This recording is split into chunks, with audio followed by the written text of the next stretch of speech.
Évaluer les vulnérabilités, planifier les changements et bâtir les capacités.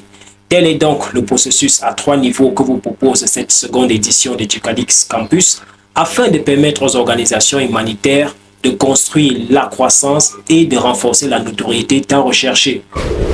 Dans une organisation humanitaire, tout comme c'est le cas dans d'autres institutions d'ailleurs, les capacités ont pour objectif principal d'améliorer considérablement les performances. Et même si ces 3 étapes peuvent s'appliquer dans différents domaines d'activité, les ONG sont davantage concernées. Premièrement, parce qu'elles font couramment face à la problématique de crédibilité vis-à-vis des parties prenantes qui les accompagnent lors de la réalisation des projets sur le terrain. Deuxièmement, et plus important encore, pour des raisons de redevabilité, une notion d'ailleurs sur laquelle nous aurons le temps de revenir dans nos éditions futures. Étant dans un environnement sans cesse en mutation, les ONG doivent apprendre à se renouveler et à se réinventer. Et ceci passe nécessairement par la prise en compte des capacités tant collectives qu'individuelles de son personnel. Les performances améliorées via le renforcement des capacités sont premièrement celles de l'organisation en tant qu'institution, donc groupe de personnes. Deuxièmement, les performances des communautés bénéficiaires des programmes humanitaires. Ce qu'il faut entendre par renforcement des capacités, c'est qu'il s'agit de tout un processus bien structuré qui vise à la fois l'amélioration de l'efficacité et de l'efficience d'une organisation dans le seul but d'atteindre ses objectifs et ainsi fournir des services de qualité. Et la qualité des services ici est perceptible au niveau des localités dans lesquelles les programmes sont implémentés. De plus, un programme efficace, eh bien, c'est celui-là qui contribue à réduire grandement les vulnérabilités locales. Vous savez, on ne saurait parler de capacité sans évoquer les vulnérabilités, c'est-à-dire les faiblesses ou alors l'ensemble des fragilités qui exposent dangereusement la vie de l'organisation et des communautés. C'est d'ailleurs la raison pour laquelle, en tête de ce processus à 3 niveaux, nous avons l'évaluation des vulnérabilités. On devrait donc se poser la question de savoir quelles sont ces faiblesses-là qui immobilisent l'organisation dans sa dynamique de croissance et donc qui peuvent empêcher ou alors empêchent même l'organisation d'atteindre ses résultats à moyen et à long terme. De même, quelles sont ces fragilités qui figent les populations et les communautés en les empêchant de se relever rapidement face aux effets néfastes de la crise? En fait, il est question pour une organisation non gouvernementale de se regarder dans un miroir et de faire un diagnostic essentiellement interne en mettant sur la table tous les éléments susceptibles de compromettre sa vision. L'évaluation, quant à elle, est une étape essentielle parce qu'elle nous permet d'identifier nos problèmes. Et évidemment, si nous connaissons bien les problèmes qui nous affectent, nous saurons exactement quelles solutions appliquer. Les ONG dépendent grandement de leur personnel de terrain et se doivent d'aider ceux-ci à prendre de bonnes décisions et surtout s'assurer qu'ils le font. Telle est l'une des règles d'or de l'organisation britannique Mango qui contribue grandement au renforcement des capacités des ONG, notamment sur le plan financier.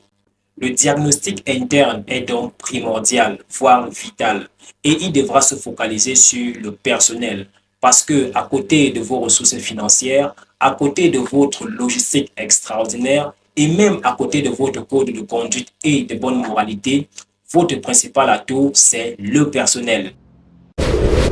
Avant donc de passer à la seconde phase de ce processus qu'est la planification des changements, je tiens à mettre l'accent sur un fait très important. Lorsqu'on parle de renforcement des capacités, il ne s'agit pas uniquement des collaborateurs et collaboratrices salariés de votre organisation, mais aussi il faut prendre en compte les bénévoles, les volontaires et même les jeunes stagiaires qui accompagneront vos équipes sur le terrain. Ce qui voudrait dire quoi? Lorsque ces volontaires, bénévoles et jeunes stagiaires entreront en contact avec les bénéficiaires de votre projet, l'on ne verra pas seulement l'individu, mais aussi et surtout toutes les effigies de votre organisation qu'ils arboreront sur eux.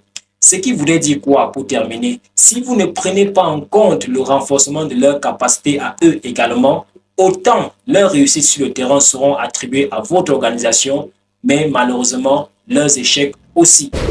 La norme humanitaire fondamentale, couramment désignée par le terme CHS, et qui est l'une des références en matière de normes sur la redevabilité, il stipule que les acteurs humanitaires apprennent et s'améliorent de façon continue.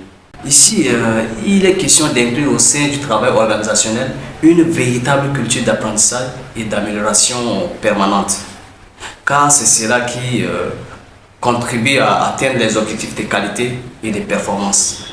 Pour la seconde phase de ce processus, il s'agit évidemment de planifier les changements.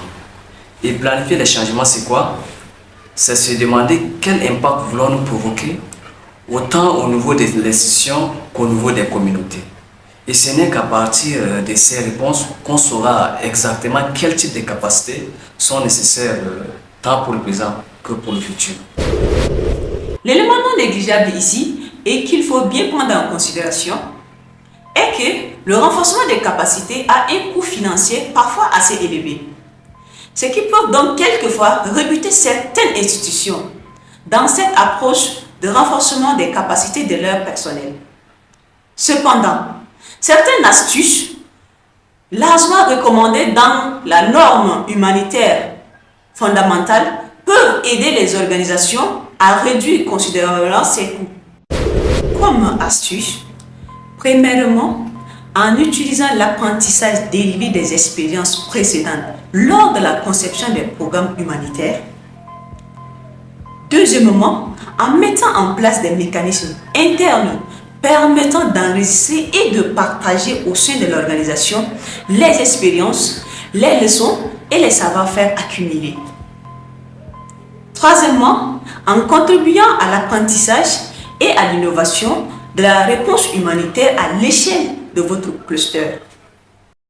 Voilà donc en fait, ce sont des astuces qui seront davantage plus efficaces si et seulement si elles sont intégrées dans la politique globale de l'organisation.